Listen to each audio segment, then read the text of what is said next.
Caitlin Carroll, And I'm Joseph Daniel, and we're members of the Exercise Science program at Bellarmine University. and this lab is dealing with the head, especially concussions. Concussions are a big problem near contact sports. Head injuries become a cause for concern. While traumatic brain injuries or concussions are usually caused by direct force to the head, causing the brain to move back and forth against the wall of the skull.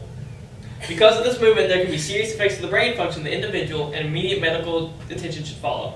During sports like football or soccer, an athlete may suffer a concussion. It is important to learn proper technique in order to prevent head injuries. An athlete should also learn the significance of taking proper care of their body after an injury to the head.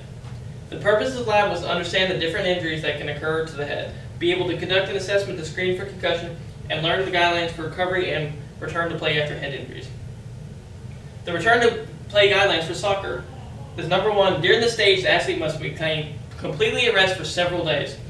He or she should not go to sleep or participate in any activities that involve a lot of cognitive function, like studying, watching TV, texting, or etc.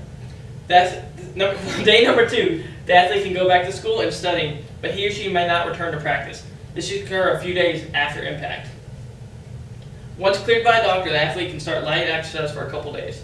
For example, the athlete can walk for 30 minutes, keeping the heart rate low, or use an exercise bike for 30 minutes. He or she should not participate in practice. On day 4, or whenever they progress from step 3, the athlete can now begin moderate exercise, 50 to 70% heart rate max, which would include running, sprints, jumps, to see if the athlete has symptoms of the concussion. On step 5, the athlete can now return to soccer practice and resume weight training. The athlete should wear the normal equipment but should not participate in any contact drills. So for soccer, they would wear a red jersey so nobody can touch them. After that, at this stage, the athlete can return to practice and participate normally. This involves contact drills, but before this drill, though, the athlete must be cleared by a physician.